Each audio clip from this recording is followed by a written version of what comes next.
Hello नमस्कार everyone, welcome to the price action trading course. ये second episode है जिसमें हम देखेंगे कि मार्केट के ट्रेंड को कैसे आइडेंटिफाई करते हैं। कौन सा ट्रेंड चल रहा है, अप ट्रेंड चल रहा है कि डाउन ट्रेंड चल रहा है कि साइड वेज ट्रेंड चल रहा है। क्योंकि अगर हमें स्टॉक मार्केट में काम करना है, उसमें पैसे कमाने हैं, तो मार्केट का ट्रेंड को आइडेंटिफाई करना बहुत ज़रूरी है, क्योंकि उसके अकॉर्डिंग ही हम बाइंग या फिर सेलिंग करेंगे। तो चलिए देखते हैं कि कैसे आइडेंटिफाई करते हैं ट्रेंड्स को। पहला है अप ट्रेंड। अप ट्रेंड में price higher highs and higher lows बनाता है। अभी हम चार्ट पे भी देखेंगे, लेकिन पहले ये थ्योरी क्लियर कर लेते हैं ताकि हमें चार्ट्स पे अप ट्रेंड को समझने में आसानी रहे। तो अप ट्रेंड क्या करता है? हायर हाइज बनाता है और हायर लोज बनाता है। मतलब जो उसका हाई है वो उसके पिछले वाले हाई से भी ऊपर होता है और उसका लो पिछले वाले लो से भी ऊपर होता है। और प्राइस का क्लोजिंग हमेशा ऊपर की तरफ होता है। तो जो क्लोज होता है प्राइस का वो हमेशा ऊपर होता है। और तीसरी कंडीशन है कि बुलिश कैंडल ज्यादा होती है बेयरिश कैंडल में। अगर कोई एक ट्रेंड चल रहा है तो उसमें बुलिश कैंडल ज्यादा होंगी, ग्रीन कैंडल ज्यादा होंगी बेयरिश कैंडल के कंपैरिजन में। चौथा है bigger bullish candle than bearish candle. मतलब जो बुलिश कैंडल होंगी, जो ग्रीन कलर की कैंडल होती हैं वो बड़ी होंगी, और जो बियरिश कैंडल होंगी वो छोटी छोटी होंगी, बहुत बड़ी नहीं होंगी। और उसके बाद पांचवी कंडीशन है कि bullish candle covers more area than bearish candle. ये मैं तुम्हें चार्ट्स पे एक्सप्लेन करूंगा, लेकिन ये 5 क्वालिटीज होती हैं एक अप ट्रेंड को आइडेंटिफाई करने की। अब इनमें से पांचों की पांचों का मैट होना जरूरी नहीं है, लेकिन जितनी ज्यादा मैट हो रही हैं उतना बेटर है। तो चलिए देखते हैं चार्ट्स पे अप ट्रेंड कैसा दिखता है। तो चलिए देखते हैं चार्ट्स पे कि अप ट्रेंड दिखता कैसा है। ये एक HDFC बैंक का चार्ट है मेरे पास। तो इसमें हम आइडेंटिफाई करने की कोशिश करते हैं कि ये अप ट्रेंड दिखता कैसा है। पहली क्वालिटी क्या आती है अप ट्रेंड की? Price will make higher highs and higher lows. मतलब हायर हाई बनाए और उसके लोज भी पिछले वाले लो से हायर हों।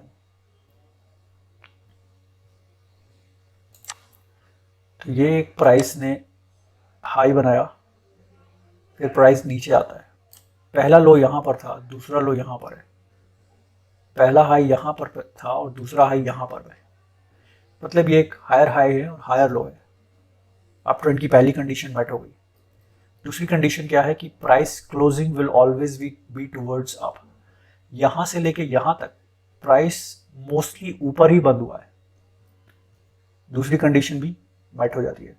तीसरी कंडीशन क्या है कि more bullish candle than bearish candle. अब इस ट्रेंड में कितनी बियरिश कैंडल है? 1 2 3 4, 4 बियरिश कैंडल है। बुलिश कितनी है? 1 2 3 4 5 6 7। मतलब more bullish candle than bearish candle. तो ये तीसरी कंडीशन भी मैट हो जाती है। चौथी कंडीशन क्या है कि bigger bullish candle than bearish candle. Bullish candle बड़ी है बियरिश कैंडल से। ये देखो बियरिश कैंडल है एक, कितनी छोटी है, ये कितनी छोटी है, और बुलिश कैंडल बड़ी बड़ी है। तो ये वाली कंडीशन भी मैट हो जाती है। उसके बाद bullish candle covers more area than bearish candle. Bullish candle ने कितना एरिया कवर करा है? तो ये यहां से शुरू हुआ था और यहां तक मान लेते हैं ये एक एरिया था बुलिश कैंडल का। अब बियरिश कैंडल का कितना एरिया है? यहां से बियरिश कैंडल शुरू होती है, इसके बीच में बुलिश कैंडल भी हैं, लेकिन अगर हम मान लेते हैं कि ये बियरिश कैंडल का एरिया है, तो एरिया किसका ज्यादा है? इस वाले का एरिया ज्यादा है। बियरिश बुलिश कैंडल का एरिया ज्यादा है। बुलिश कैंडल ने ज्यादा एरिया कवर करा है कंपैरेटिवली बियरिश कैंडल। ये उस पांचवें पॉइंट का मतलब था।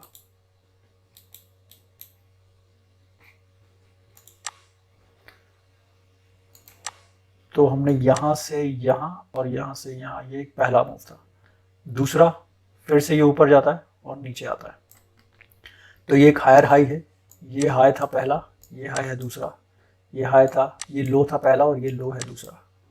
हायर हाइज हायर लोज, ज़्यादा बुलिश कैंडल है, ज़्यादा बुलिश कैंडल है, छोटी बेयरिश कैंडल है, यहाँ पर भी छोटी बेयरिश कैंडल है।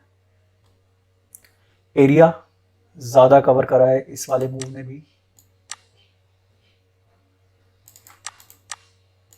और ये बेयरिश का एरिया है, ज़्यादा एरिया कवर करा है। और ये कैंडल हमेशा ऊपर की तरफ बंद हो रही हैं, और bigger bearish bullish candle, bullish candle का शेप बड़ा है बियरिश कैंडल से अकॉर्डिंगली। उसके बाद ये फिर से ऊपर जाता है,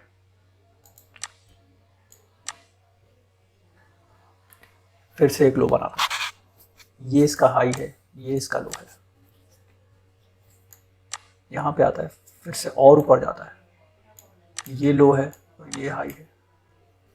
तो हायर हाइज हायर लोज पहली condition. Bigger bullish candle than bearish candle. इस वाले मूव में बुलिश कैंडल्स जो हैं उनका शेप बड़ा है बियरिश कैंडल के मुकाबले। ये देखो छोटी छोटी बियरिश कैंडल बन रही हैं, यहाँ पे छोटी छोटी बियरिश कैंडल बन रही हैं, ये सब छोटी छोटी बियरिश कैंडल हैं, लेकिन जो बुलिश कैंडल बन रही हैं ये बड़ी बड़ी बन रही हैं।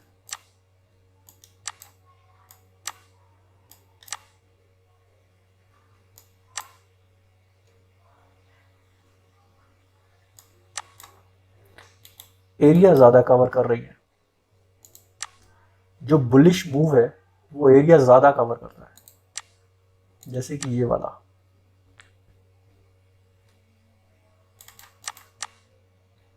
ये बुलिश का एरिया है, ये बुलिश का एरिया है, इसने ज़्यादा एरिया कवर कर रहा है कंपैरेटिवली बियरिश मूव एरिया में। ये बियरिश का एरिया था,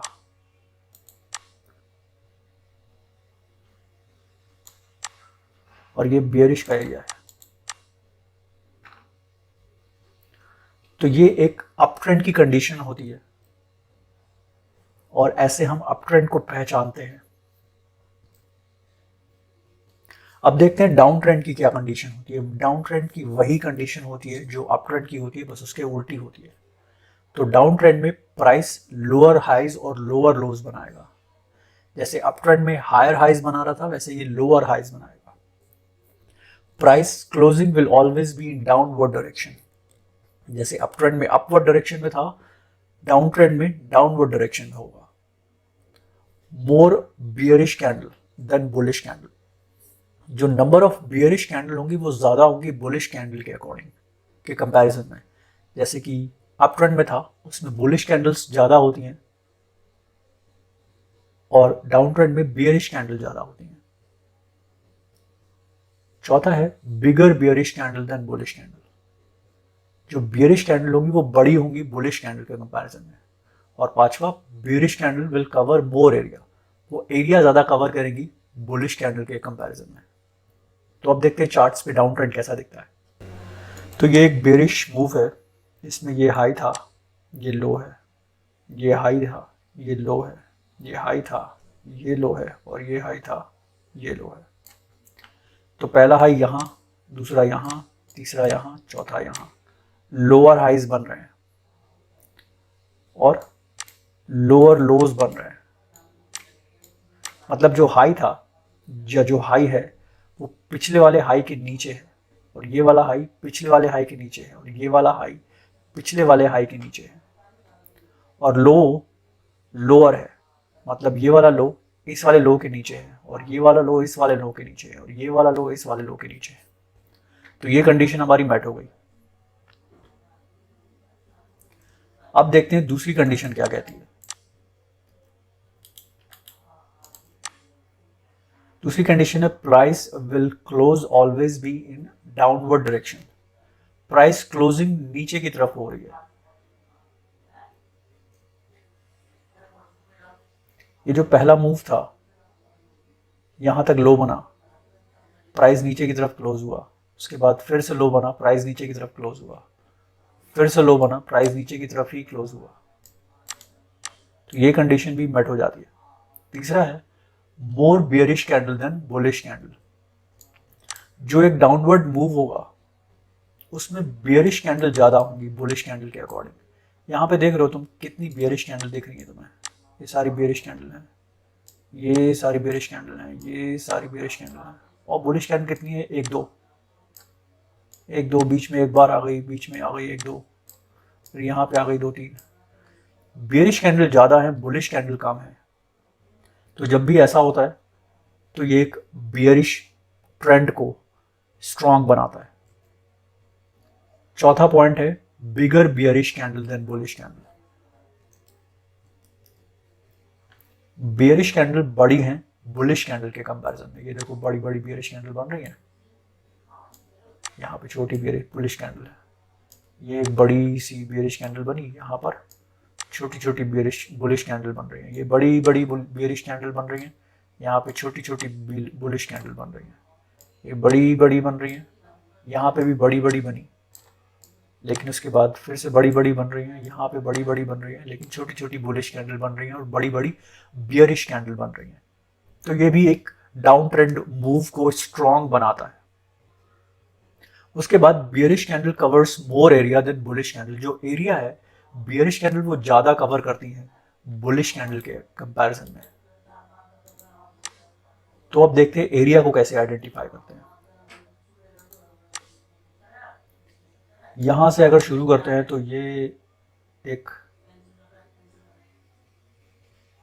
बियरिश मूव था यहां तक, और बुलिश कैंडल्स ने कितना एरिया कवर करा, यहां से शुरू करा और यहां तक।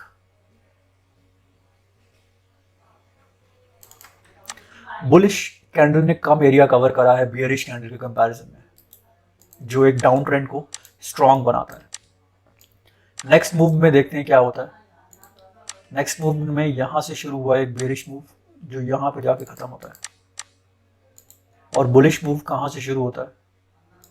और हम यहां से भाई मान लेते हैं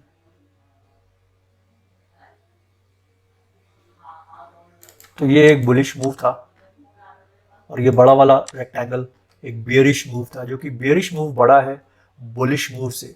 बियरिश ने ज्यादा एरिया कवर करा है बियरिश मूव ने ज्यादा एरिया कवर करा है बुलिश मूव के कंपैरिजन में। तो ये एक डाउन ट्रेंड को स्ट्रॉन्ग बनाता है। तो ये जो कंडीशंस मैंने बताई अप ट्रेंड की और डाउन ट्रेंड की, जिसमें हायर हाइज और हायर लोज बन रहे हैं और लोअर हाइज और लोअर लोज बन रहे हैं डाउन ट्रेंड में, ये तो एक डाउन ट्रेंड को आइडेंटिफाई करने का एक तरीका हो गया। लेकिन उसके बाद हमको और स्ट्रॉन्ग डाउन ट्रेंड और अप ट्रेंड को कैसे आइडेंटिफाई करना है, उसके लिए प्राइस हमेशा ऊपर की तरफ क्लोज हो रहा है अप ट्रेंड में और डाउन ट्रेंड में नीचे की तरफ क्लोज हो रहा है, ये उसको स्ट्रॉन्ग बनाते हैं। बुलिश कैंडल ज्यादा है बियरिश कैंडल से और बियरिश कैंडल ज्यादा है बुलिश कैंडल से डाउन ट्रेंड में, ये एक डाउन ट्रेंड को और अप ट्रेंड को स्ट्रॉन्ग बनाते हैं। तो जब भी हम आइडेंटिफाई करेंगे, क्योंकि बहुत सारे लोग डाउन ट्रेंड और अप ट्रेंड को आइडेंटिफाई करते हैं लेकिन वो गलत साबित होते हैं, उनके फिर भी स्टॉप लॉसेस हिट होते हैं, उनका फिर भी लॉस होता है, क्योंकि वो जो आइडेंटिफाई कर रहे हैं वो इतने स्ट्रॉन्ग डाउन ट्रेंड मूव और अप ट्रेंड मूव नहीं है, और इसीलिए उनके स्टॉप लॉसेस हिट हो जाते हैं। लेकिन जब तुम लोग आइडेंटिफाई करोगे, तुम्हें स्ट्रॉन्ग अप ट्रेंड और डाउन ट्रेंड को आइडेंटिफाई करना है, क्योंकि जब तुम ट्रेड करोगे, जब तुम ट्रेड करना शुरू करोगे, तुम्हें बहुत सारे ट्रेडिंग अपॉर्चुनिटीज मिलेंगी, लेकिन उनमें से कौन सी चलने वाली है या फिर किसकी प्रोबेबिलिटी ज्यादा है, तुम वो वाली ट्रेड लोगे, ना कि जिनकी प्रोबेबिलिटी कम है। क्योंकि कम प्रोबेबिलिटी में देयर आर चांसेस कि तुम्हारे स्टॉप लॉसेस हिट हो जाए। ऐसा भी हो सकता है कि तुम्हारे टारगेट मेट हो जाए, लेकिन ज्यादा चांसेस स्टॉप लॉसेस हिट होने के। तुम उन अपॉर्चुनिटीज को जो वीक हैं उनको निग्लेक्ट कर दोगे, उनको नहीं लोगे। जो स्ट्रॉन्ग हैं अपॉर्चुनिटीज उनको ही लोगे, भले ही उनमें तुम्हारे स्टॉप लॉसेस हिट हो जाते हैं, क्योंकि उनके टारगेट को मेट होने की कंडीशंस ज्यादा है।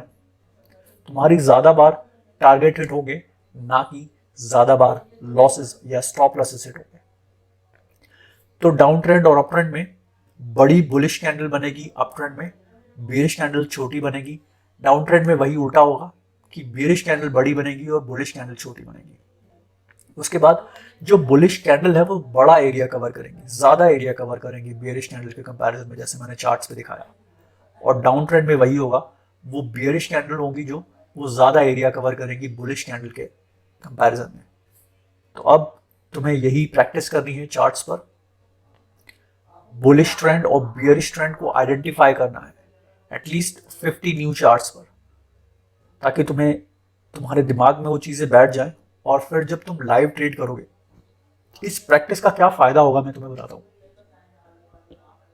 जब तुम लाइव ट्रेड कर रहे होगे, क्योंकि ट्रेड्स बहुत फास्ट चलती हैं, तुम्हें बहुत सारी चीजें सोचनी है, बहुत सारे डिसीजन लेने हैं उस चार्ट पर, उस लाइव ट्रेड पर, कि ये ट्रेड तुम्हें लेनी है या नहीं लेनी है, क्या ये अप ट्रेंड है या डाउन ट्रेंड है, क्या तुम्हारा बुलिश जो तुम ट्रेड ले रहे हो क्या उसकी प्रोबेबिलिटीज ज़्यादा है या नहीं है, तुम्हें कितना पैसा लगाना है, तुम्हारा स्टॉप लॉस कितना होना चाहिए, तुम्हारा टारगेट कितना होना चाहिए, कहाँ पे तुम्हें एंट्री करनी है, और भी बहुत सारे इमोशंस एक साथ चलते हैं।